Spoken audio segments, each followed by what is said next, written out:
Word Balloon, celebrating 16 years of excellence for you.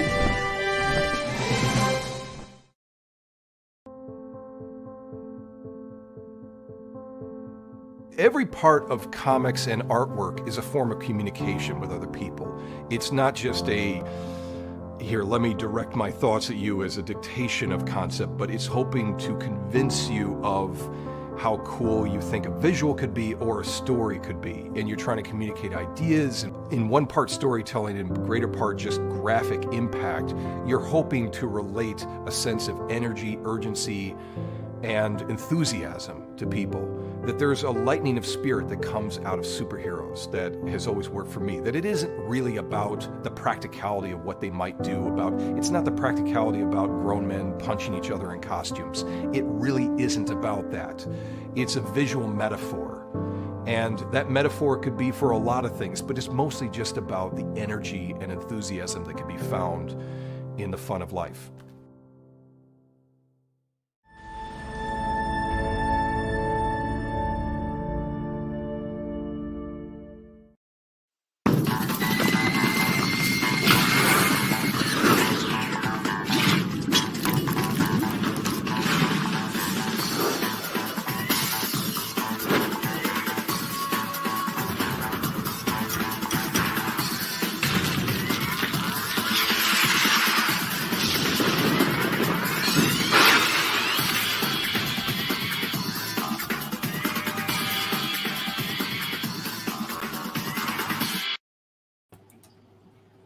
Welcome, everybody. Welcome to Word Balloon. It's time again for another Word Balloon Live, the comic book conversation show. John Suntress here. I'm happy to welcome David Avallone and Rylend Grant to Word Balloon. Rylend is a second-time comer, but David, it's your first time. Welcome. Good to see you. Thank you. Thanks for having me on. Hello and welcome. Oh, that's not this show, right? And I wasn't set up to do my spit take, so, you know. La, la, la. Yeah. I thought you were doing the Seinfeld with the belly. Hello. That's my go-to writer's block intro. So I'm just used to kind of queuing it up. Nice, so. Absolutely. Yes, the co-host of the Writer's Block podcast. Absolutely, man. How long have you guys been doing that now? Is it a year? Yeah, we hit a year 2 weeks ago or something like that. I think we did 42 episodes as of today. Yeah. And Len is watching us in England. Very nice. I appreciate that, Len. And Always lovely to get the chance to watch along live. I'm either working or heading to bed, and I can appreciate that, man. So yes, I know it's getting late in the British hours. Absolutely, man. Yeah. Yes. But excited to talk to you guys. I mean, David, you had the latest Elvira collaboration come out this month. Yes, August 4th, we dropped Elvira meets Vincent Price. I so rarely do this on my own show, but I actually have visual Awesome. aid. I have Nice. John Royal's lovely cover and Dave Acosta's lovely cover, and I think I got Juan's cover. Where are you, Juan? I know I got a Juan cover here somewhere. They must These are have given me great. one. Outstanding. And the amazing thing about 3 of those covers is the comic was planned far enough in advance. Nice. There you go. He signed one for me, ordering me not to sell it on eBay. Says, thanks for reading. Don't sell this on eBay. So there goes the resale value. Did Vince do that? I think that actually that? drives up the resale value on eBay. The fact that it says don't sell this on eBay. I think that really, Yeah. That's outstanding. My signature is worth a good 35 cents extra on any comic that I sign. So that's That's cool. It was the moment I knew that I had made it an inch, not like a mile, but an inch, when I hopped on eBay and my signature was selling for the same price that was Chuck Norris's and Eric Estrada's. I think it was around $20. And so I thought the thing about that though is you always got to check if it actually sold. Sure. You get very excited. I've seen signed comics of mine like that someone wanted $100 for, and like that's a great little thrill. And then you come back a week later, and it's like no one bid on that. So I should drop the price to 80? Is that what you're telling me? Yeah. Start the bidding at $5, and I think you might get 7. You might get a solid 7 or 8 for that comic. But yeah, that dropped August 4th, and because of the pandemic, that was a long time. That was the longest between me writing something and it came out. I wrote the first issue of that probably in January of 2020.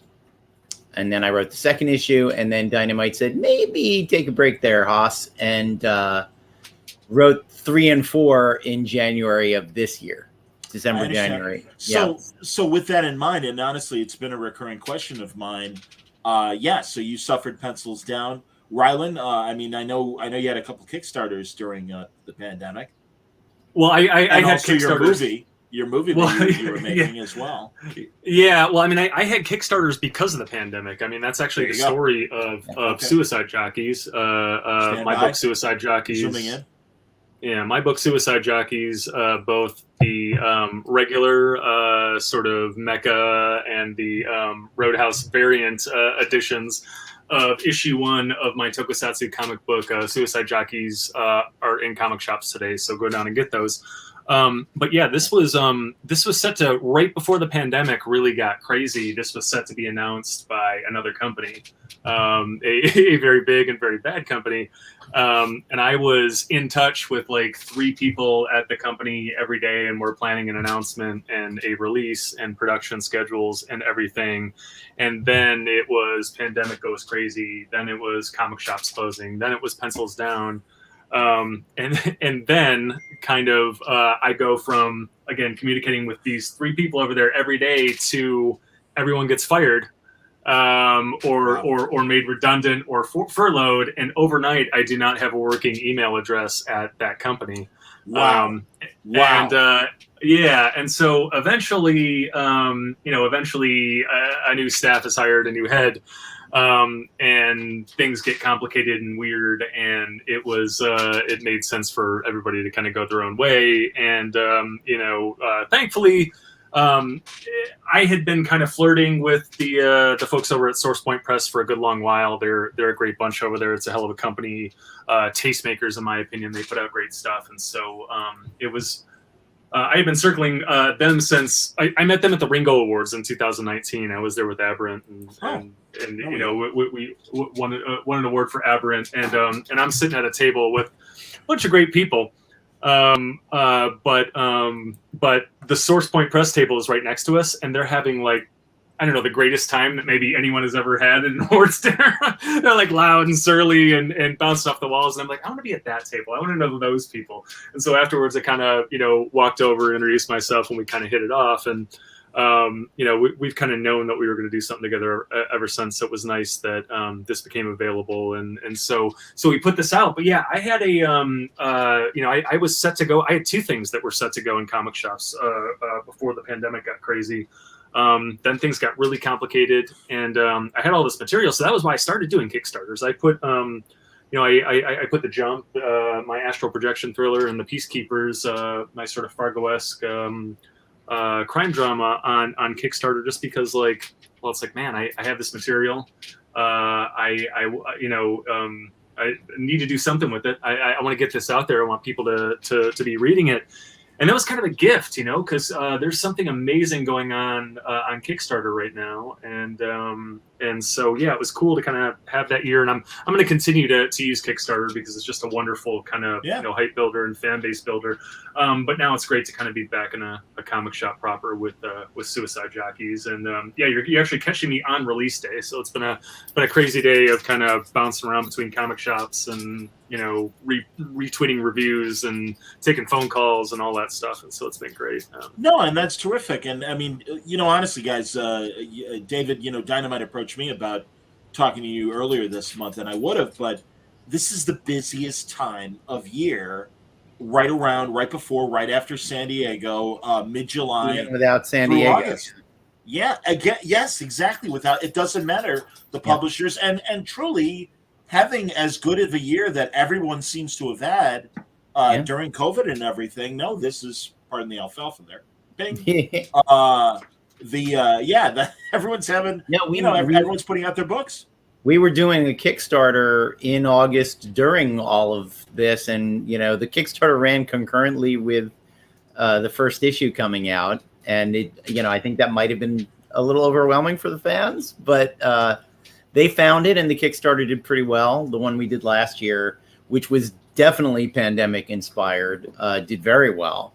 But yeah, I'm with Rylend. There's something about having a monthly floppy in a shop. Oh, sure. Oh, that I missed. There was a period at Dynamite where I had a Betty Page and an Elvira just coming out every month, and that just was a great feeling to have that constant churn. And also, to honestly, the pressure of deadlines is a thing that I'm very fond of as a writer. I actually like.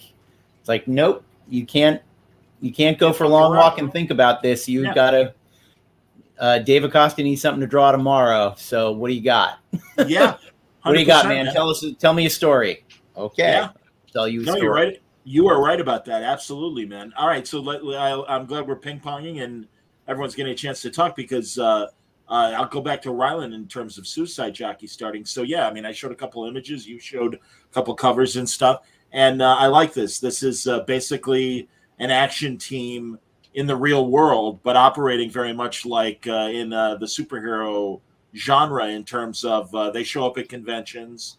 They have a past and everything. It's so funny. The Air and Water show actually happened here in Chicago last weekend, and the Blue Angels were out and in formation and everything. And it's almost like the Suicide Jockeys have kind of sci-fi crafts that are out there to fight monsters and supervillains and the like in a real world setting, and have a fan base, kind of like the way the Boys, or I should say the superhero group in the Boys, have a fan base as well. And there's scenes at conventions, and you see autograph signings and stuff. It reminded me very much of the sales room in San Diego. Our main character in Suicide Jockeys having to sign autograph books. Alley. Yeah, exact. Yeah, but up in the sale room where they put Herb Jefferson from the original Battlestar Galactica and stuff, and it's like, well, that's the twist that's taken, is that this you hit it right on the head. Where I mean, Suicide Jockeys takes place in a world where, I mean, it is our world, politically, socially, in every way, with one kind of elevated element that they're every once in a while a kaiju monster rips up out of the sea and attacks a city, and so there are these teams of in this case woefully drunken tank and aircraft pilots that kind of stand between us and whatever's coming out of the sea.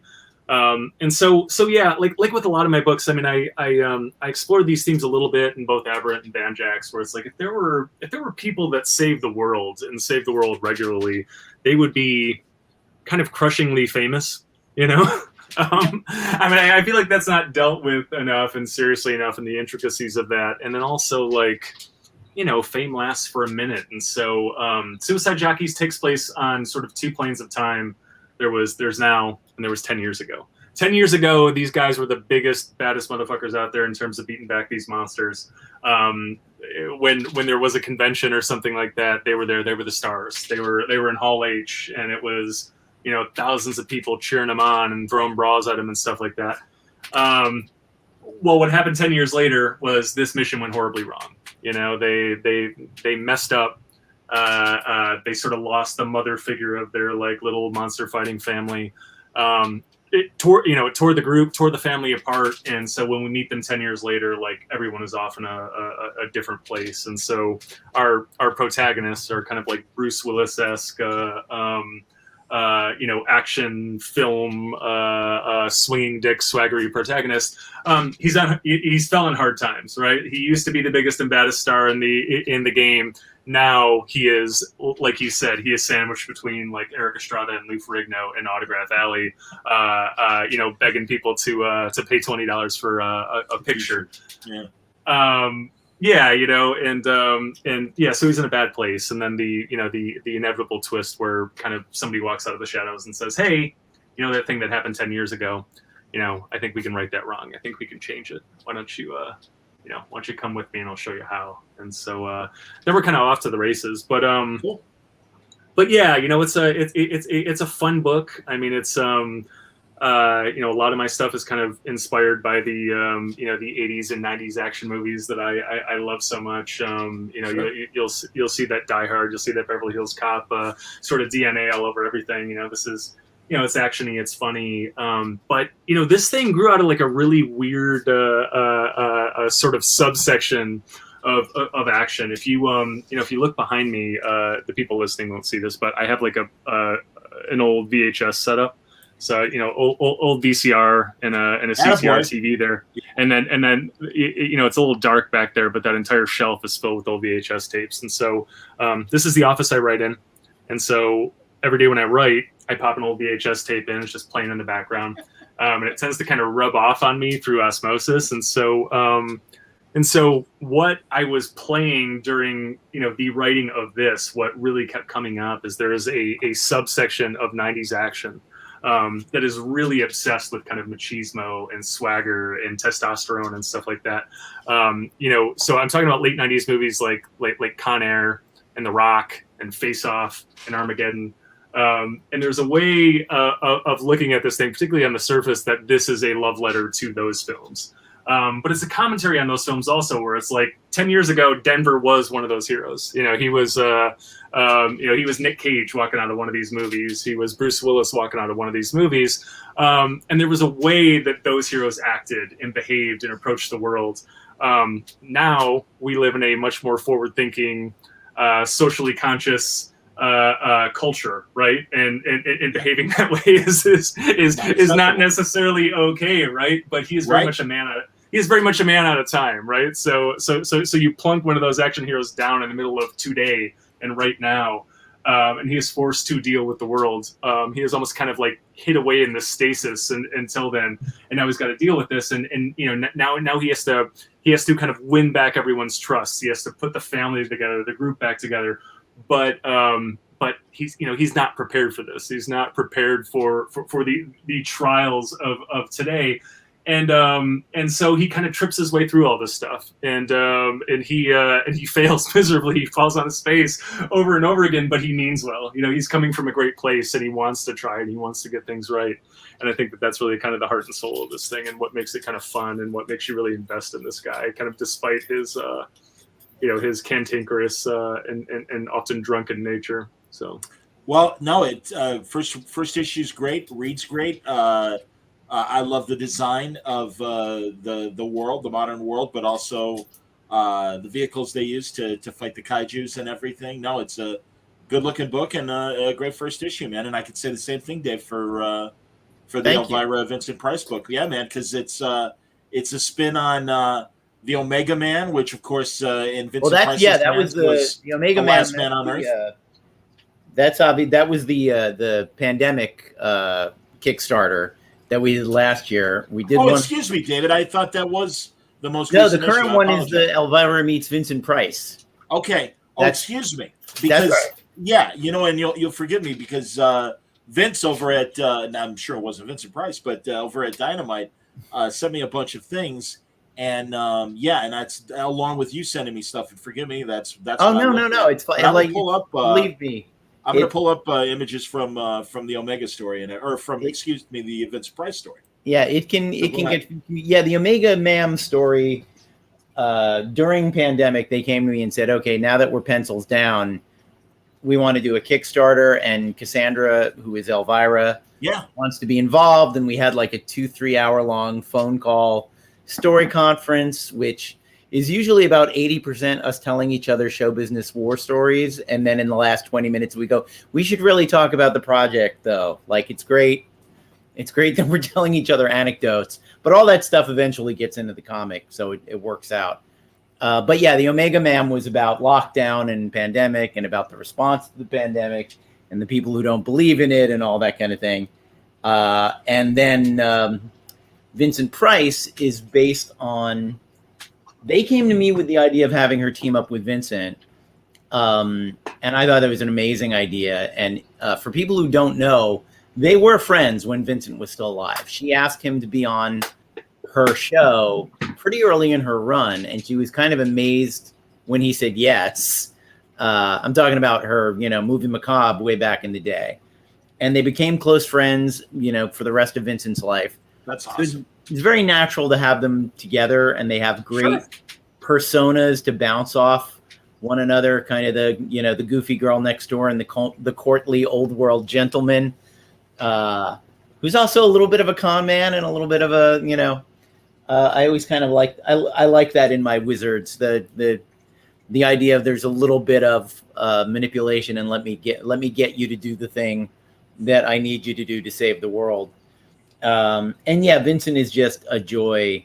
Like Elvira, he's a joy to write. He's such a, even if you separate who he played in movies to who he really was, he's such a definable character.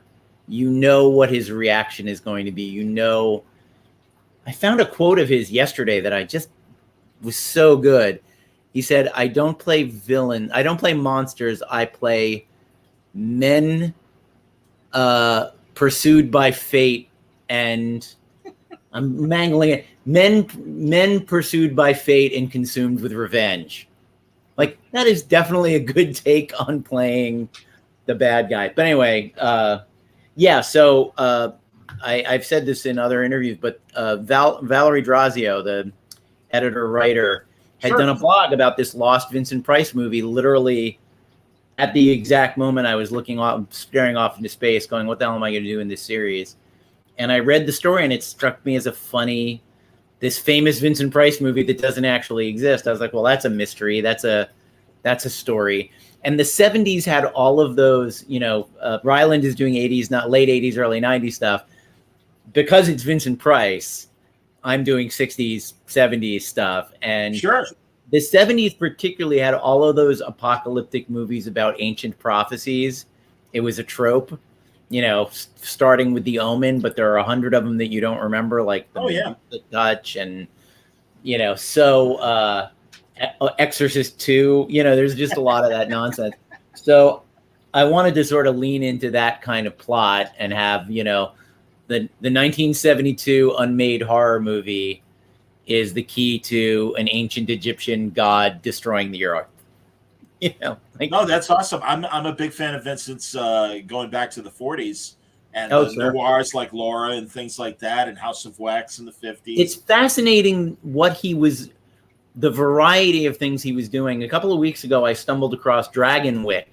Yes. On TCM, and I didn't realize it seemed so much later, but it comes out like within a year of Laura.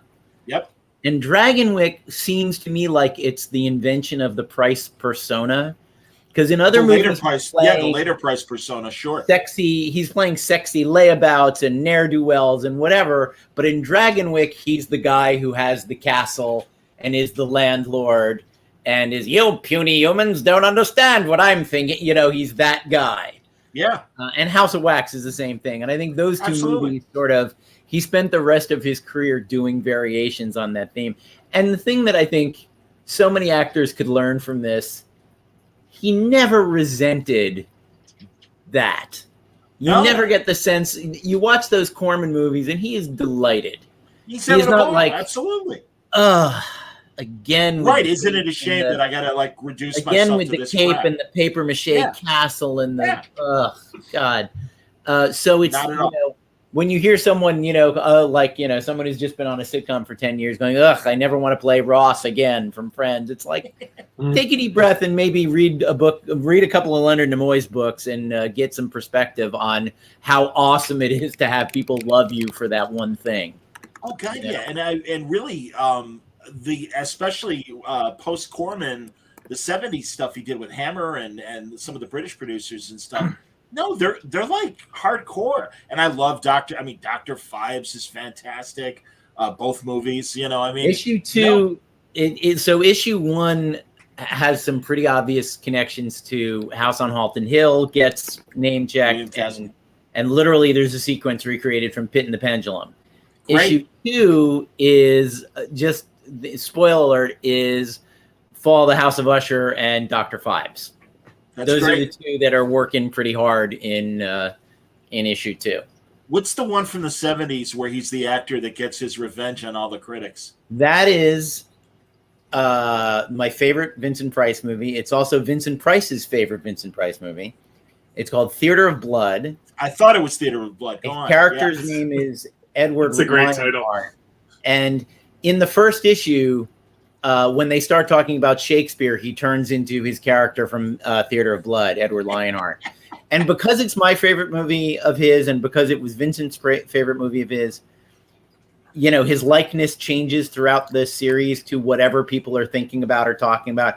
There's a scene in issue 2 where he's talking about ancient Egypt, and he literally transforms into Baka, the master builder from the Ten Commandments, which is his character in the Ten Commandments. Yes. But because I love Theater of Blood so much, he's mostly Edward Lionheart. Like if he doesn't have another character to be his resting face, yeah, this is definitely, that's Edward Lionheart with the absolutely, with the red lined cape and the flamboyant mustache and the gray in the hair and all of that. Totally. You know. No, that's great, man. And how was it talking to Cassandra and everything? Cassandra Peterson. Oh, Cassandra's great. I've been writing Elvira since 2018. Yeah. But it was mostly I would send her scripts and I would get email notes back. And with the Omega Man, ma'am, we started talking on the phone. Yes. The Omega Ma'am. Titled by, I got to say, Dave Acosta cracked that one. That's terrific. I was like, is it the Omega Woman or the last sex symbol on Earth? Or I am what? I don't know what. Yeah. And Acosta was like, no, it's the Omega Ma'am. And I went, oh, shit. Why didn't... It's literally the most obvious thing in the world, and I didn't see it at all. But yeah, since we worked on that, now it's been very much more give and take, and she has a lot of input on what we're doing going forward. And the next Kickstarter, which hasn't been announced yet, but will be, I'm hoping, sometime in the fall, is sort of her life story as seen through the lens of Elvira, and that is all personal anecdotes from Cassandra's real life. That's great. I have fictionalized them enormously, and also to prevent lawsuits. But you will, if you look carefully, you will see cameos from everyone from Elvis Presley to Federico Fellini to Sean Connery to Pee Wee Herman to all people she really encountered in her life, which is irresistible to me. I'm a lifelong James Bond and Federico Fellini fan, and the fact that I'm working with her and she may be the only woman who's in a Fellini movie, Roma, and a Bond movie, Diamonds Are Forever. There aren't a lot of people who crossed over like that. Totally. Well, that's honestly, guys, this conversation's been a long time coming because we're all massive pop culture, 20th century pop culture fans. And no, I'm glad to talk to you guys finally and about a lot of this stuff. One last thing regarding, and I mean, we'll come back to it too, and certainly if people have questions as well as they're watching. But I'm assuming, did Victoria Price, is she kind of the Vincent Price estate holder? Yes, or like I haven't talked to Victoria, but she's read everything and she's looking at all the art. And I have heard no problems. My father would never say that. I have not heard a single one of those. Wonderful. So that's this is one of those no news is good news. Sure. If she had something to complain about, I'm 100% certain I would show it. And I haven't read her book, but I'm familiar with a lot of it, and I'm familiar with his life story. Sure. And with aspects of his persona that were not widely known, let's just say, at the time he was alive. And I'm incorporating all of that as much as I possibly can. That's great. I saw her live show years ago. A girl I used to see actually owned the Vincent Price cookbook, which is like dictionary size, but and got her to sign it and everything. And her live show is really interesting. Yeah. And yeah, man. I mean, I was already a massive Price fan, but seeing the show only emphasized and kind of. I have to say, doing the research on him to do this. Like, I admired him as an actor. I enjoyed the work. I, leave it at that. But doing research into his life and what he did and how he lived and what he championed, the thing I could not get out of my mind is that he made a deal. Someone's at my door. He made a deal with Sears. The death of Vincent, or the spirit of Vincent Price, probably. He made a deal with Sears to sell fine art in Sears stores all over Middle America, and that cracks me up. Incredible. There's great public television interviews with him. Very proud of that program, and it's kind of true where literally you could buy. Shane's saying literally. I shouldn't say that, but you could buy, say, a Rembrandt etching through Sears, put it on your Sears credit card, and you could own legitimately affordable fine art. Yeah, he went I'm around sure the is world appreciated finding only like finding, but and again, this is before like the art world became so prohibitively expensive for people. But yeah, he would find a Picasso sketch that you could buy for $500 and go like, Yes. I'm going to put that with the hammers in a Sears. Like you can get hammers, you can get your Dickies. It wasn't. No. I sadly being old enough, I remember. Oh, I know. It was its own examples. I remember examples of the Vincent Price collection that they had because Chicago is one of the main hubs for Sears. Sure. So we, like if you went downtown, it was a nice corner. It wasn't like sitting in hardware. It's still so funny to me. Like at shopping that. Yeah. At the checkout, you're like, yeah, I'm taking this wheelbarrow. I got my towers rotated. I got a sack of flour and this Rembrandt sketch. That is true. Yeah, that is true. My grandfather still has a Rothko on layaway. So if I think he still has about $45 on it, so I should go down there and get Come that. on, man, close it out so you can take it home. Yeah. Absolutely. But yeah, that one aspect of his personality, the fact that he wanted to be like the ambassador of fine art and fine food, gourmet cooking, it's hard to think of an American actor who's as much of a Renaissance man by the true definition of it. There are some great Renaissance men out there, and women, obviously, but Price was in early on all of that stuff. Yeah, and he used his celebrity to actually do some good. I mean, yeah, he was making a buck off it too, but it was let's ordinary people can appreciate this fine stuff if you just are aware of it. And like I said, you can watch on YouTube. Yeah, him very proudly talking about the Sears Vincent Price collection. Oh yeah, and there's still I think you can find the commercials for it. Come down to Sears and get this Rembrandt sketch. It's totally true. Stuff. And there is still the Vincent Price Art Museum in Los Angeles. There is. That's great. On the east side of LA, there is a Vincent Price Art Museum. That's very cool. Been. I should go. I'm close. Yeah, too. You should have a day trip. Man, come on. That's all. Seriously, I envy you guys. Being on the left coast in terms of the fact that they still do movie Q&As. I know. God, I was out there shooting some a couple episodes of a Discovery Channel show, and Elliot Gould was being interviewed at a Q&A for The Long Goodbye. Yeah, things like that, and that is the real.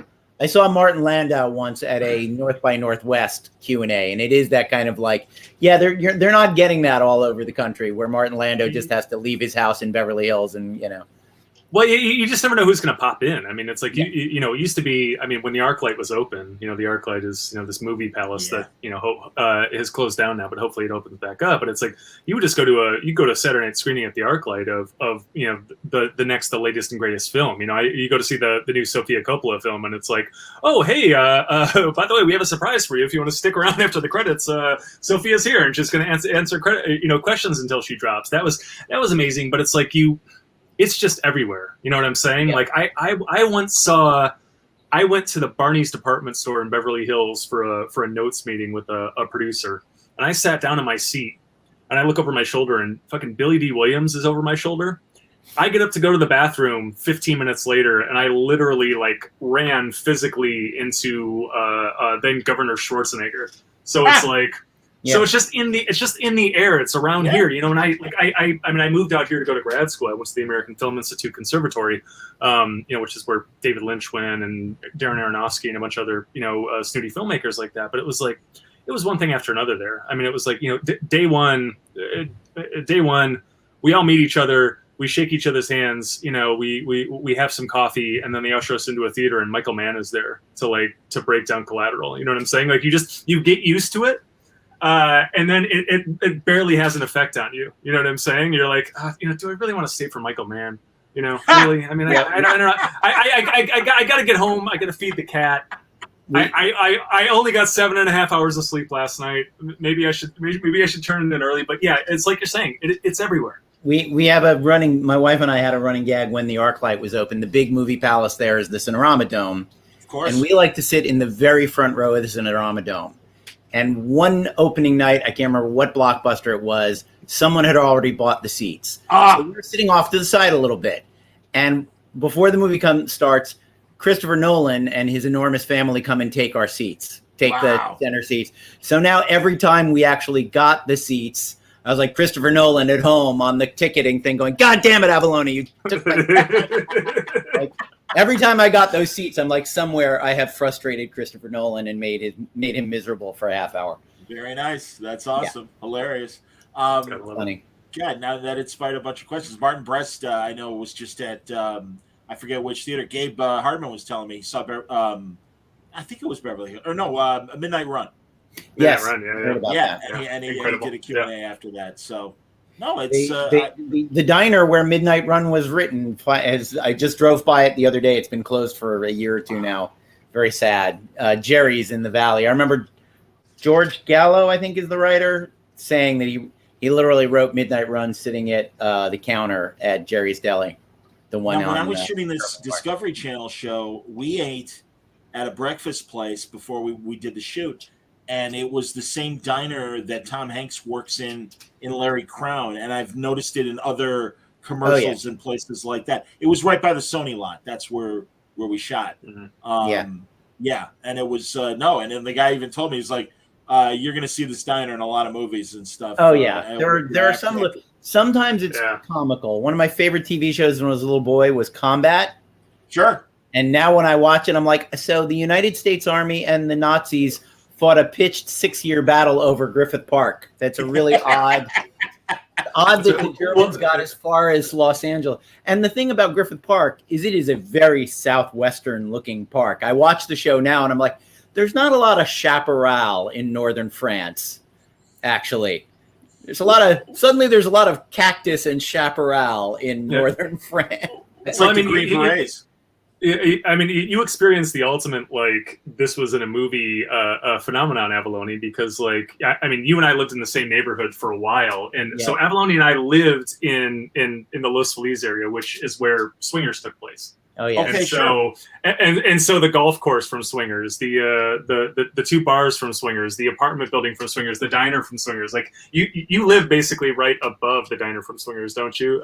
Which is now closed also. Yeah. But your haunt, your local, your go-to bar is the Dresden Room, where Marty and Elaine play, which is like the famous bar from Swingers. Oh, yeah. And so you were there hanging out, and it was your place, and then Swingers comes in and blows this spot up, now suddenly it is invaded by every asshole. And you literally just hear them talking about Swingers in every booth. Yeah. I don't know if called each other baby. I don't think I told you. Vince Vaughn and I had the same management at the time. Oh wow! And we were friends. We knew each other. And when they were shooting that movie, I was like, "Hey, it's a Wednesday night. Let's run over to the Derby and have a couple of drinks and go dancing." And I get to Derby, and there's a line, and I'm looking at the line, going, "I don't really wait in lines. I'm going to go to the Dresden." And Vince Vaughn comes up and he says, "Oh my God, David, you're here. We're about to shoot the scene where we go into the Derby. Do you want to be an extra? Do you want to wait online and be an extra?" And I said, No. Nobody wants to be in your little film, bro. I have an image to maintain, and I cannot be someone who can't get into the Derby. That's not.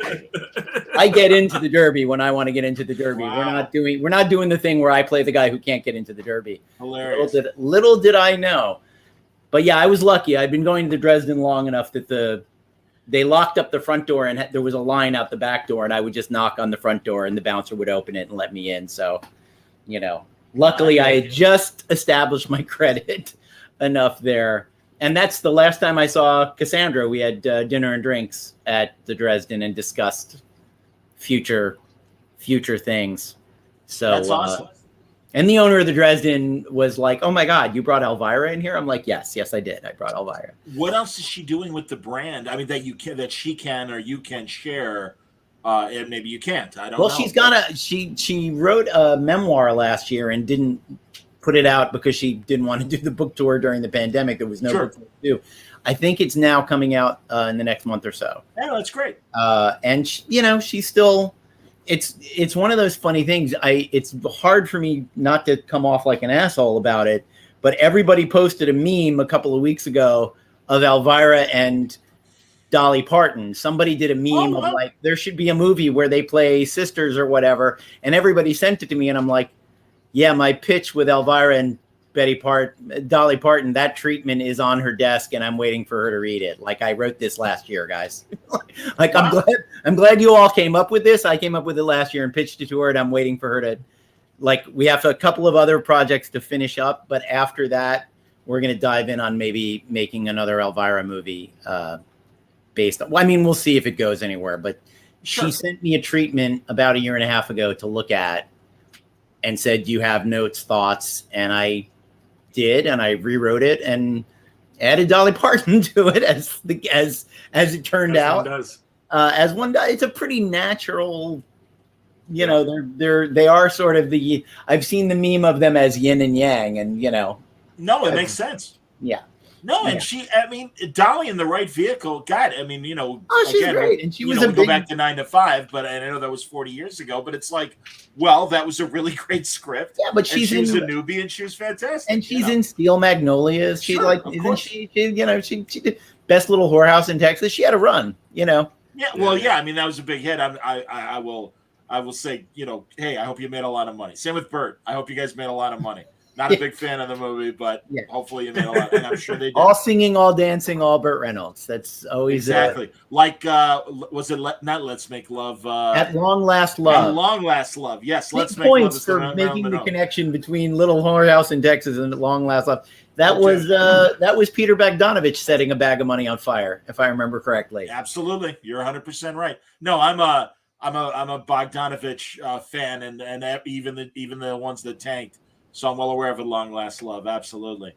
So yeah, and I loved how, I'm sure you guys are listeners of You Must Remember This, the podcast about old Hollywood. Maybe not, but while Turner, TCM was doing The Plot Thickens with Ben Mankiewicz interviewing Bogdanovich, You Must Remember This really focused on Polly Platt and the story from her perspective. And it was fantastic, and both were fantastic. And you know, somewhere in the middle lies the truth. And I mean, that's wonderful. I'm so glad. Again, this is why I love podcasting. I'm sure this is one of the reasons why you guys are doing the writer's block. Yeah, no, totally. Bogdanovich. If you want to know how people who worked with and know Bogdanovich feel about him, you should watch Orson Welles' movie. God, what's the name of it? Yeah, The Other Side of the Wind. Oof. I'm really glad it's finally out. Yeah. It's weird, but it's fascinating to watch. It's weird and it's fascinating, and Orson's disrespect for Peter Bogdanovich is pretty extreme. And the fact that if you look at the deleted footage where he had Rich Little playing Peter Bogdanovich. Yeah. Yikes. A friend of mine was in that. Really? An actor named Peter Jason, who's one of my favorite character actors. We became friends the last couple of years. He has my favorite line in Hail Caesar, which is "Squint against the grandeur." He plays the director of the Bible picture. But we were talking about The Other Side of the Wind, which he's in that as well. And I said, kind of wild to see Gregory Sierra playing, I'm spacing on his name now, Milius. And he was like, oh, yeah, that's definitely supposed to be John Milius. You caught that, huh? I'm like, wow. It's kind of unmistakable in the safari jacket and the belligerent attitude and all that. That's awesome. And he gets punched in the face, which I assume everyone who's met John Milius wants to see him get punched in the face in a movie at some point or another. So So I bumped into Burt Reynolds one time during my travels in Los Angeles. You reminded me of this. I think I posted this story on Facebook the day he died, and I don't know that I've told it otherwise. I've certainly never told it. So I am at I will not name the film because I know the people who made it, and I don't want to indict them.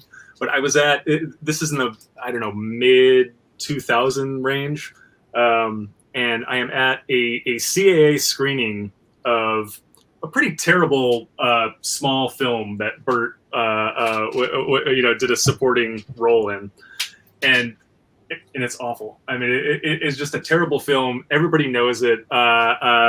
We all sit through it. People are like making excuses to leave. Blah blah blah blah blah. So we all go out. There's a little reception afterwards. Everybody needs a drink. I am sitting at the bar waiting for a couple of beers, and a wildly incensed Burt Reynolds walks up, takes no stools, but he sort of sets up right next to me and demands a drink. And Smokey and the Bandit's one of my favorite films ever. I'm fucking geeking out here. I don't geek out too much about this, but it's Burt Reynolds, right? Yeah. And I'm just sitting there, I got a grin this big on my face, and he looks over, he kind of catches my grin, and he's like, "Hey kid, can you fucking believe I signed on to this tripe?" He says that to me, which is funny enough, but I'm sitting there, and I don't know, all I can do is be honest with Burt. I'm like, to be honest, Burt, I can't, and I'm sorry. And he takes a long look at me, and he says, "Fuck you, kid." And he walks away with his drink. That's awesome. So I probably deserve that. But I don't know. I mean, Bert's probably told a lot of people to fuck off in his life, yeah. but I am in that fraternity happily. So that's my Burt Reynolds story. I did like his last movie. I really felt, thank God. It's just like, I was just retelling this story to someone else, speaking of Smokey and the Bandit. Jackie Gleason did not want to do Nothing in Common with Tom Hanks just because he was getting older and he wasn't in the best health. And he's telling Gary Marshall, I don't know if I can, physically do a movie anymore. And Gary Marshall, like with pleading eyes, is like, "Jackie, please don't let Smokey and the Bandit 3 be your last movie. You've had a better career than that. Let's go out on a winner." And he's like, "Yeah, you're right. All right, fine." Yeah. So, thank God someone spoke to him. And I felt that way about, like, I think it's called like The Last Hero or whatever. I get it confused with that great Sam Elliott little movie that he made a couple years ago. Kind of the same movie where they're both playing like action guys that are well past their prime. And, in the case of Burt, he's in like a little Jerkwater film festival, but they love him. And he doesn't, at first doesn't appreciate that. And with Sam, he gets a chance of all things to get in basically like a Marvel movie if he wants to do it and stuff, and is reconnecting with his wife and his kid. And I think both are great movies and stuff. Yeah. So, I think we need Sam Elliott in Marvel movies personally. He was the first General Thunderbolt Ross, if I remember correctly. That's correct. That is exactly and correct. William Hurt is kind of cast against type. Agreed.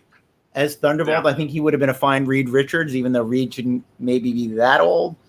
But yeah, I'm a big Sam Elliott fan, and I think we need him in Marvel movies. No, I think that'd be amazing. I agree with you. I'm all in on that. That's funny, David. I told you I'm a big fan of your father's several of his books, and and I learned even more in the last year or so just reading about him. And I really want to look up some of his great genre fiction from when did he start? Did he start in the 50s? His first novel is The Tall Dolores in 1953. That's the first published novel. Something that I always tell unpublished writers. My dad wrote 6 full-length unpublished novels, and The Tall Dolores was number 6. When number 5 didn't sell, he went, "What's selling? Mickey Spillane. Okay, I like detective stories. I will write." And the book is nothing like Mickey Spillane. It's not. My father was in spite of being a veteran, my father was not a mean bastard, and so he writes a fairly gentle and sensitive private detective, comparatively. And he also, even though it was very much a commercial, like detective novels are selling, I'm going to do a detective novel. It's as personal as anything else anyone has ever written. Ed Noon is very much, an analog for my dad. And because that's what took off, he ended up writing 35, 36 of them. Ed Noon books, yeah. Up until 85, 86, I think he writes the last one. And the character evolves over time, and the series evolves over time, which is fairly unusual. By the last 2 books, it's literally a science fiction series. Oh, wow. Yeah. It's hard-boiled detective in the 50s. The James Bond thing starts happening, and publishers go like, "Why can't you do a James Bond type thing?" And so Ed Noon becomes a private eye who works exclusively for the President of the United States in the 60s. So he can do a bunch of spy stuff. And then in the 70s, partially, I think it was he had some setbacks in his career. And like all human beings, he had declining health and all of that. And he channeled all of that into the series becoming there's a novel. The next Ed Noon novel we're going to release has never been published before. And in it, Ed Noon discovers that a woman is a witch, and he decides he has to kill her because she is evil. And because the books are from the first person, there's always the question, like, is this real, or has he lost his goddamn mind? And that even goes further in the last two books, which are pure science fiction. There's an alien invasion. No one believes him. He actually fails to stop it in the first book. And again, you're left with, he's in a mental hospital in the end of the book, and you're like, did that happen, or is that just a 60-year-old guy who got hit on the head a bunch of times in the 50s, finally sliding into dementia, and he believes that the saucer people are coming. Wow. And it's a pretty unique thing. But again, not to bury the lead, when someone tells me, well, I wrote a book and nobody picked it up, so I'm going to quit being a writer, I'm like, that ain't how that works. Right. It just is not. It's the people who sell the first novel are the luckiest people in the world. Most of us have to work a little harder than that to get into the field, you know? Well, for both of you, obviously, I mean, you know, you have to write. It's not a choice. You got to get these stories out, I would assume. I know I feel that way about my creative content. Oh, yeah. Yeah, it's very much therapy for me. I mean, it's about getting my demons on a page and, you know, beating the hell out of them backwards and forwards. And, you know, sometimes I'm doing that in a very serious way, you know, but sometimes, you know, I mean, Suicide Jockeys is really about, you know, me wrestling with ego and family and loss and PTSD and all of that stuff. I mean, they're very serious themes and very serious character things happening in this kind of like bonkers Howl at the Moon tokusatsu joint. But yeah, you're very much right. Like, if I didn't do this, I would probably like shoot a post office up or something like that. I mean, that's a little extreme, but I'd be in a bad place, you know? So yeah, you're right. It's like, I do this for myself, but I also do this for everyone else. I do this for the world because I don't think the world wants to deal with me if I didn't have this outlet, you know? Yeah, and a lot of times it's interesting to me. Sometimes you know what you wanted to say. You know, there's plot and there's story. Sometimes you have the plot and you don't have the story. Sometimes you have the story and you don't have the plot. But a lot of times it's in the writing of it that you go, oh, that's what I'm working out. That's what I was thinking about when I sat down to write this. I didn't know I was thinking about that. But now that we reached a moment where the character has to say something about what's on their mind, oh, that's what's on my mind. Okay. Yeah, I mean, here's the thing: is like sometimes you don't even realize what you were saying. Like sometimes you need someone else to see it. There was one of the first reviews of Suicide Jockeys. I mean, Suicide Jockeys, like, for the most part, was written before the pandemic, but of course, then a year goes by and you have to revise it and you infuse it with other things. And so this comes out, and you know, I'm not even conscious of what I'm adding to it and how I'm changing things. And this reviewer looks at it, and it's like, wow, yeah, this is really about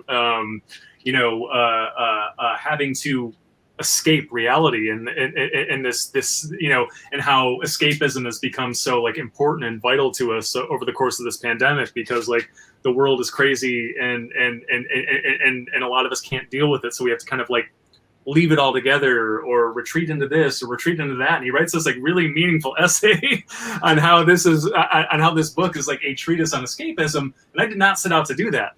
And I wasn't even conscious of the fact that I had done it when I wrote the end or when I sent the pages off to SourcePoint. But this reviewer writes it up, and I look back at it and I'm like, yeah, that's exactly what I was doing. I was stuck in this office for a year and a half, barely able to go out, wearing a mask when I go out, having to protect my kid from all of this, and all of that is in here, you know. And it was me dealing with it, and it's the power of what we get to do is that, you know, that this book was very meaningful to him because of that. I mean, he had been wrestling with this for a year and a half himself. Sure. He had not been able to kind of process it. He had, he wasn't in a place to kind of put it on a page into words, and so he read this, and it's like, oh yeah, here's a guy who's going through the same thing I am. You know what I'm saying? And this is how he's dealt with it, and this is helping me deal with it, and so that's why this is incredible. It's this gift that we get, is that it's not just about us working our shit out. It's that we get to help other people work their shit out too. That's what movies and TV shows and comic books were always that's what it was about for me growing up. Is like Yeah. I grew up under sometimes hellish circumstances, and it was movies, it was TV, it was comic books that helped me through it. Where I saw myself and where I saw a way out, and so it's cool to kind of be handed that baton, right? And even to this day, I don't think it ever ends. A few, like 5-6 years ago, I had a falling out with my sister, and it baffled me, even though I was 49, 50 years old. I was an adult, and randomly on the internet, I ran across a 3-strip run from Peanuts, where Lucy gets mad at Linus for patting birds on the head. That fucking comic saved my life. Not hyperbole. I read those 6 panels or 9 panels and went, holy shit, that's the conflict. That's been the conflict since we were kids. And now I get it. Now, like, literally, and it's funny to say this about adult human beings, that I went, wow, Lucy Von Pelt explained my sister's psychology to me in a way that I had not seen for 49 years. And then the relationship between the two brothers on Breaking Bad. There's one scene in that show where I was like, my wife turned to me and said, are you okay watching this? I was like, it's a lot. It is a whole fucking lot in this show that's about a sleazy lawyer and his fall from grace. But it's about me and my life as well. And and there is that thing where you listen to people talking about characters you identify with. I remember when Mad Men was on the air, and I would overhear people at parties saying, oh yeah, Don Draper is a scumbag. And I'm like, I identify very strongly with Don Draper. just like, oh yeah, that guy who manipulates people by telling stories and playing on their emotions. Yeah, he's the worst. I don't know what that's like. I don't know what that guy's like at all. So you're trying, it's not like you sit down and go, I'm going to inspire people by doing this. But the other day, I do this when the comics come out. I look at the Elvira and Elvira Mistress of the Dark hashtags on Instagram because I want to know who's reading the book. I want to know who liked the book enough to take a picture of their copy of it. And the best, Rylend's heard me say this a million times, it's mostly young women who like Elvira and Betty Page, which is very gratifying to me, makes me feel like a good person. Some young woman, there was a panel from, it wasn't a recent one, it was from Elvira, it was from one of the older issues, okay. But it was an Elvira saying, I know who I am. I'm an all-American woman in an eye-popping dress who likes terrible puns and horror movies, and I'm comfortable with that. And this woman photographed that panel and put it in her Instagram stories. And I just thought, this person feels, that spoke for her. Yeah. That's how she sees herself. How I think Cassandra sees herself in the Elvira costume. That's how this young woman reading that comment went, there I am. I'm an all-American woman in an eye-popping dress who likes dirty puns and horror movies. And man, if you can deliver that for an audience, they'll love you forever. Totally, man. Well, yeah, personal connection. Go on, Rylend, please. Well, yeah, no, I was just going to say, it's like, I just want to underline that point that David made, is that, you're not aiming at any of this. And I think if you try to aim at it, then people sense it and they're turned off by it. It's, what people recognize is, when you say something honest, you say something authentic, and when you say something about yourself, I see it at Zen retreats all the time, where it's like, if you sit down and you just air all your baggage right off the bat, you know what I'm saying? Like, I have nothing to hide, here are my demons, right? People respond by, they just open up themselves. Yep. You know what I'm saying? And so when there's heart and soul and death and failure and depression and all of this stuff on the page in a very honest and authentic way, people recognize that, they respond to that, and they feel like they're not alone. They feel like when maybe they've kept all that stuff bottled up, maybe now they can tell somebody about it. Yeah. Maybe they can tell you about it. I've had people hit me up on Twitter and be like, particularly, Aberrant was a military book, right? And that was coming from a a very interesting place. I was you know, it was my you know, I came from a military family. I came you know, stone's throw away from going to the Naval Academy like a minute and a half before September 11th.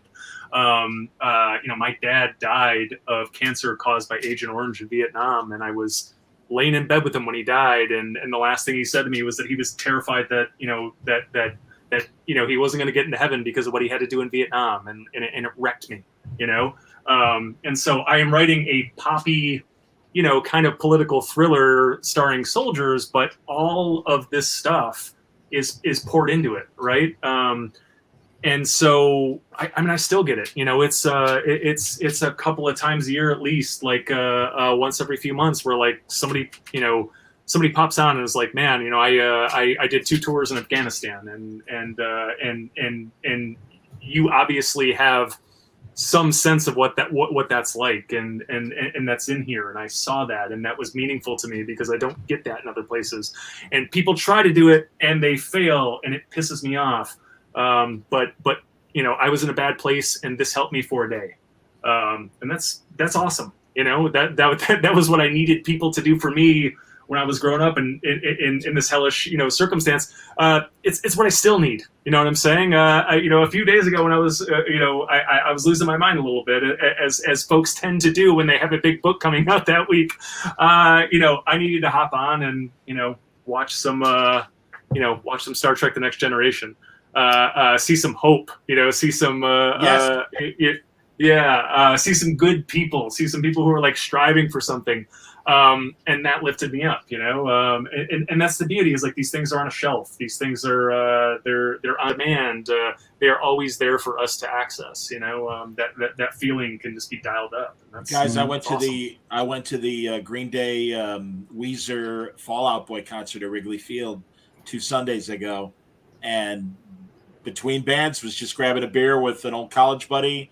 And before I can get up to the stairs, a Word Balloon fan approached me and said, God, I really appreciate what you're doing, especially the video you've been doing the last, you know, year and change. Really helped me get through this tough time. And yeah, man, no, I know exactly what you mean, Rylend. It really lifted me up, and it was completely unexpected given the venue.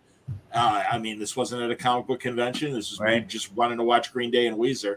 Yeah. You know, but yeah, it was fantastic. And Fall Out Boy. But yeah, it was cool. So no, I get what you guys mean, and it's great when your content connects with somebody else. And now, just as you guys were saying, when we're on the receiving end for many years in our development years, and now we're actually doing something, and we're the artists that, and you'll forgive me for calling what I do art, whatever. But no, that we're on the putting it out there end, and someone is receiving it and saying, "Hey, wow, you really connected with me with what you do," and that's great. That's the best feeling in the world. I can appreciate. I'm still consuming. I love Word Balloon. You know, thanks, Word Balloon is awesome. Man, I've told you that a number of times. Like, you know, Avallone's writing, you know, Elvira makes me fucking howl. I think it's hilarious and delightful, and it is wildly entertaining. I enjoy. I do a lot of congratulatory tweeting and stuff like that, and none of it is hyperbole. None of it is. I mean, I have. It is cool to know the people that make this stuff, and to see them, you know, have these kind of runaway successes. And you know, Avallone and I had Sean Lewis on the writer's block this week, and we caught him at a really interesting time because he wrote Kingspawn, which drops today, and you should go out and get Kingspawn because it's awesome. But you know, I knew Sean and I were 19-year-old kids who got slapped together in a dorm room at NYU. We've known each other ever since, and neither of us had comic book writing designs back then. He was an actor at the Stella Adler Conservatory, and I was out there interning for Hal Hartley. You know, cut 2 years later, you know, I'm where I'm at, and you know, and he just wrote Kingspawn, you know, just dropped, and it's just, you know, it's just awesome to kind of see everyone thriving, and it's amazing to be kind of part of this community and all kind of, you know, feed off of each other, you know, raise the bar. It's like, I mean, if I want to get geeked to write something that you know, amazing, I mean, I'll take 20 minutes and thumb through one of Avallone's, you know, issues. I'll when I'm doing my morning routine, trying to, get ready to tackle my day, I pop on an episode of Word Balloon, and you have great conversations with great creators, and it's about process, and it's about what they're putting into their books, and that's inspiring too. So it's this amazing community, and I think that that's why people really respond to our show, to your show, is that it kind of it's a backstage pass, right? They get to see how the community operates, right? And that's really interesting. That's the intent. No, you're right. And I'm glad you mentioned, because David, I did want to say, I really enjoy what you do with Betty Page. I think those are great stories as well. Absolutely, man. Thank you. And she was great fun. And it was the same thing with Elvira. Just like, when I got the gig, I did research and went, yeah, that's a voice I'm interested in hearing what that voice has to say and being a part of that. And there are stories I can tell with this person in this world that will mean something to me. Like, I'll be able to say something that's worthwhile with it. But, there's also that aspect to what we're all talking about. Particularly working in comics can definitely feel like you rolled up the issue, you put it in a bottle, and you threw it in the ocean. Like, especially you're not working for the big two, you can go like, do I exist if only 2 comic sites give me reviews? Sure. So it's always gratifying to get the feedback. And even like the other podcast I do, Pulp Today, absolutely was I'm bored and trapped, and I will grow a giant beard if I don't have a reason to shave once a week, put on nice clothes. So I did it, and I did a bunch of them right away. I did like 10 episodes in the first 2 weeks. I was that bored. And about 2 weeks in, an acquaintance on Twitter was like, "You son of a bitch, I have a pile of books by the side of my bed now because you keep introducing me to all this great old fiction, and I had to go out and buy a bunch of it." And I'm like, well, I did one fucking good thing in the last 2 weeks. I made someone buy some great books, and they're going to read those books, and their life is going to be better from having read those books. But I did it to have something to do. Like, I didn't sit down and go, I am going to I am going to change the world and make people read 70-year-old pulp fiction. It's like, I'm going to turn on my web camera and talk about a book I liked. I didn't know you were doing that, David. I'm going to have to start listening to Pulp Today, because thanks. Yeah, that's exactly why I started Kinescope with Gabe Hardman, and we're looking at the old days of live TV. Yeah, and truly, and again, as both of you, as guys that appreciate old 20th century forgotten media and stuff, if there's a live, it's got to be live. It can't be Craft Suspense Theater, which was a 3-camera show. It's got to be one of those shows that, again, that's why we call it Kinescope. But we even opened it up. We started with the hard dramas, and Gabe and I are like, man, this is a lot of tough material. 12 Angry Men and Marty and, some of the really intense kitchen sink dramas and stuff. Right. And like, well, let's lighten it up and have some comedy too. And we're going to do an episode about Nicholson May. We just did one about the Honeymooners. Right. Because that was live TV as well. And but no, it's we're doing Marty actually tomorrow night. Right. But yeah, that's we're just fans of this stuff. And the great thing is it's out there. Someone's got to buy maybe some of the pulp things that you cover and stuff. But I'm like, hey, let's just make it stuff that's either on YouTube or Dailymotion or Tubi or whatever is free that people can pick up and watch. And it's been great to see people respond. And as you guys know, this is where Jack Lemmon, James Dean, Paul Newman, women that I'm not thinking of right now, but directors like John Frankenheimer and Sidney Lumet, and writers like Patty Chayefsky and Rod Serling, 6 years before he was doing Twilight Zone, was cranking out these, dramas like Requiem for a Heavyweight. And yeah, it's great. It's great material, and it's well acted, and it's directors working, with, no time. You got to do it live. You got to do it now. And they're fascinating. I think they're great examples. George Ray Hill did the Stinking of the Titanic. Pretty much every big director in the 70s up until the Spielbergs and the De Palmas, like all the guys one generation older than that. Yep. Robert Altman was a TV guy. All those guys were TV guys. Yep. That's a reason why. I'm a broadcast nerd. You guys know from my own professional career and stuff. But yeah, Gabe's like, hey, do you want to do this? I'm like, yeah, absolutely. So yeah, we've been doing it for 7 weeks. No, that's a great topic. I started out, the show's called Pulp Today, and I started out with what people think of as pulp, Sure. mostly detective novels and whatever. But then I very intentionally, I had Jess Nevins on, who's the world's greatest pulp historian. And I said, Jess, let's talk about what pulp actually is. Let's define it. And, the real definition of it is basically anything printed on cheap paper, anything that's ever been in a magazine or a paperback, which allows me to pretty much cover anything. And I eventually did like The Odyssey, because that too, that's violent. That's sex and violence too. And let's not get ourselves. That's awesome. That's hilarious. So yeah, it starts out with, some very standard pulp fiction ideas, and that's where I started. But then I went, let's just talk about every paperback in my collection. Have you had? You got to get Max Allen Collins on there. I should. Max was friendly with my dad. That does not surprise me. Go on. I have some signed Max books. I do have people on to read from their own favorite book. Sure. And I've had David Walker on talking about Don Goines. I had Jennifer Baniak on reading Ask the Dust by John Fonte, which is a great episode. We did episode 42 a couple of months ago, and I had an English actress on named Susie Kane to read Hitchhiker's Guide to the Galaxy. There we go. Nice. But yeah, and that's also got a thing of like having people talk about the stuff they love is just a really satisfying. I have an actress friend named Meghana Tova. You would know her as the girl who lived across from Spider-Man, the beautiful Russian girl. Oh, yes, of course. Spider-Man She's great. Yeah, she's great. She's a good friend. I asked her to do the show without knowing anything about her taste in literature.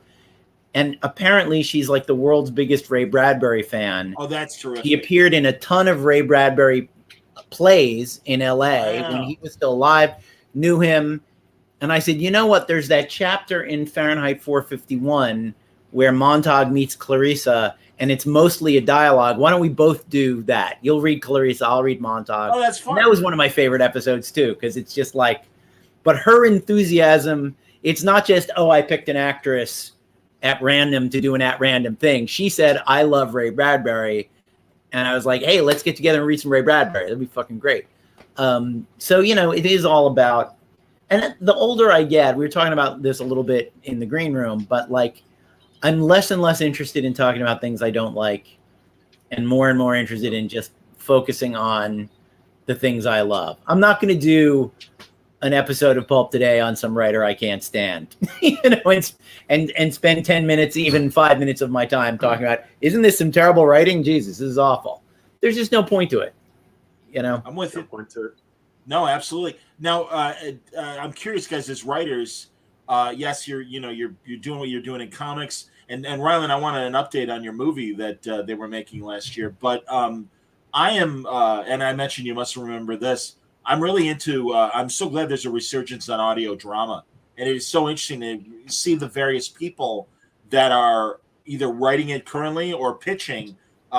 Recently, I talked to Benjamin Percy, and he's done several Logan, and now he's doing Old Man Quill for Marvel in an audio drama. And also, I was asking Mark Guggenheim. I'm like, hey, man, any audio ideas? He's like, I just started pitching to DC some audio ideas. I'm like, that's fantastic. So would you guys ever want to do audio drama or anything like that? Well, I mean, it's funny because we happen to be on the Pendant Audio Network, which is kind of one of, it is a grand and well-known audio drama network principally, and they've won a bunch of awards and stuff like that. So we're literally their only nonfiction podcast. Everything else, everything else is radio drama.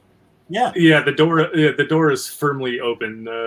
Tilly and Susan like to remind us of that as often as they can. So it's interesting. I mean, it's like I have I have a list this long of stuff I would love to do and would love to get to, and I will probably get to about 10% of it in my lifetime. We'll see. I mean, I feel like you need to. The tendency with a lot of people is like, oh, you want an audio drama? Let me dust off this old movie that has been sitting on the shelf and hand it to you, and we will haphazardly try to make it into an audio drama. and that's not good for anybody. I mean, you really need to do the medium justice, and you need to take a long look at, okay, well, what's great about this medium, and how do I make the most of it, and how do I tailor something specifically to this? What is this genre? What is this opportunity calling for? So yeah, that would be great. I also have a 4-year-old daughter that I would like to spend some time with, so I don't know that I'll ever get to. Yeah, so there is that whole thing of having a life. But yeah, the radio drama thing has occurred to me a bunch of times, especially with my dad's work. The Ed Noon novels are all first person singular, which makes them really easy to do as like one guy reading a thing. What works pretty great for it. Yeah, that's a great idea. Yeah. And I've done some episodes about Dad's books on Pulp Today. The first episode I did his first book just as like that seemed like the best way to get launched.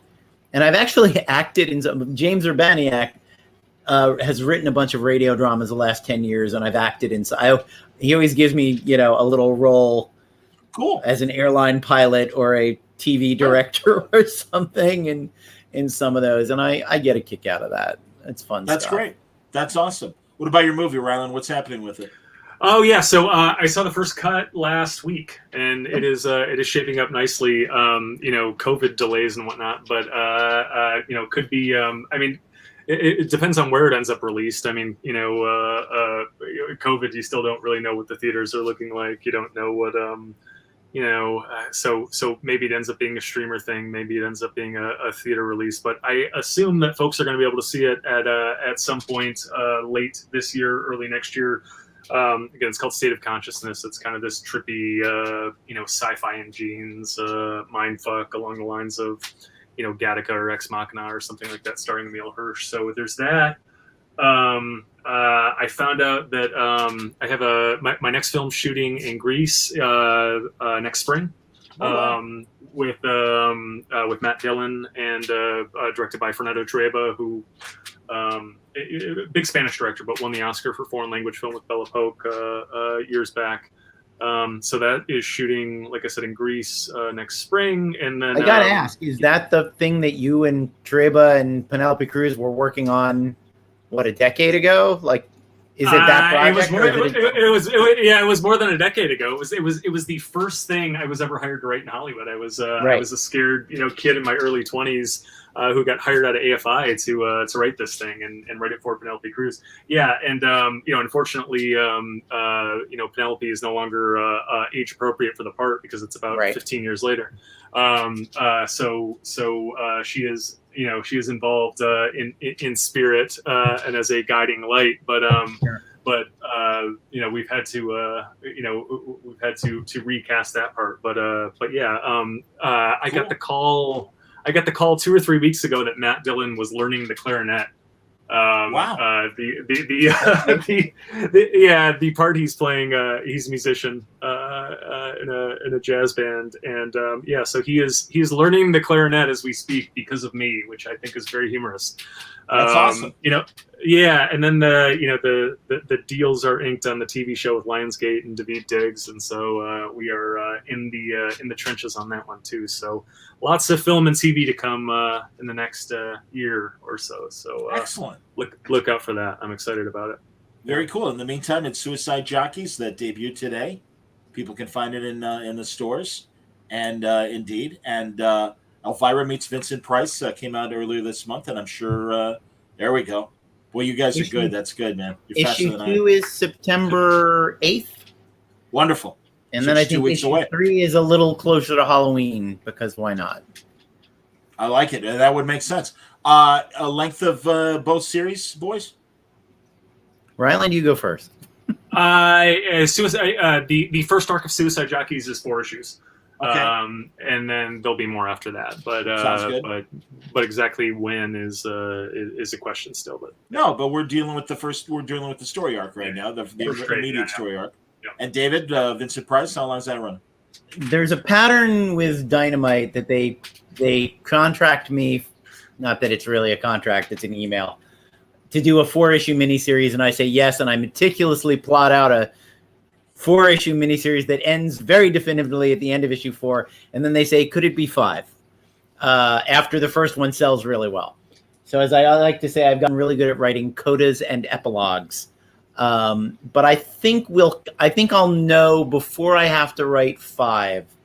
I'll probably know if they actually meant 8. All right. So I have a plot germ for 5 that could easily run 4 issues, or I can wrap it up in 20 pages, depending on what anybody wants. But yeah, the first, the arc about the lost film wraps up in issue 4, and then there will be an issue 5 that will either be a fun one-shot or the first chapter of yet another epic story. Yeah, the first Elvira series sold well enough from the beginning that I was able to go, when they asked for 5, I said it's 5 through 8 or 5 through 9, right? And they were like, yes, it's, well, Betty Page was a little more like, do one more. And in the last series, I put my foot down and said, give me 5 more and I will give you more issues. And they did. So that was that's great. Yeah. That's great. No, it's like I said, I've enjoyed your Betty Page stuff. And, thank you. And Elvira so far. And yeah, Vincent Price, you had me at a low. So that's cool to hear. And again, Pulp Today and Writer's Block are the 2 podcasts that these guys do. And I think you got a new subscriber to Pulp Today. And I'll have to thank you, sir. Absolutely enjoy it. Let me know what you think. Oh, I absolutely will, man. No, definitely. So no, great fun talking today, guys. Continued success as always. And when there's something new to talk about, please come back. And we'll do more of this. Excellent. So join me tomorrow night for Word Balloon Tonight. It will be a new episode of Kinescope. Again, we're talking about the Patty Chayefsky classic, Marty. Directed by Delbert Mann, the great Western director of the 50s, and stars Rod Steiger, written by Patty Chayefsky, produced by Fred Coe, who was like the genius producer of the early days of television. So a lot of star power in front of the camera, and also Kim Hunter, Zira from Planet of the Apes. I believe it's Nancy Marchand, Tony Soprano's mom, who plays the romantic lead in Marty. Olivia. I'm one of the 2. Is it Kim Hunter in the Borgnine movie? Is that what you're getting? It might be, and that might be my confusion. Because I literally, if you ask me and don't give me a long time to think about it, I cannot remember which version is Steiger and which version is Borgnine. It's because they're not. Right.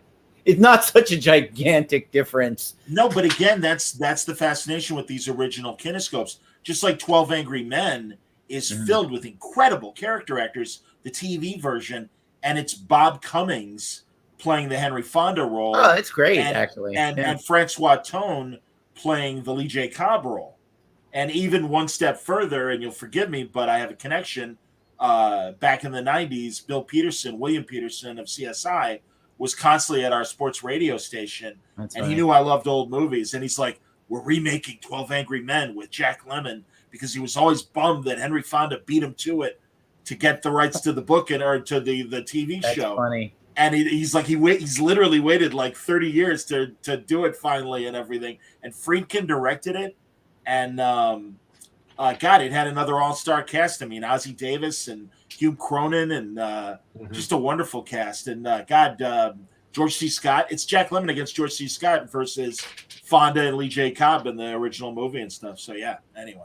Yeah. So that's why I love the subject. So yeah, that's tomorrow night, guys, and everyone. I can see why you love the Elvira comics, because boy, do we stuff it with references to all of that stuff.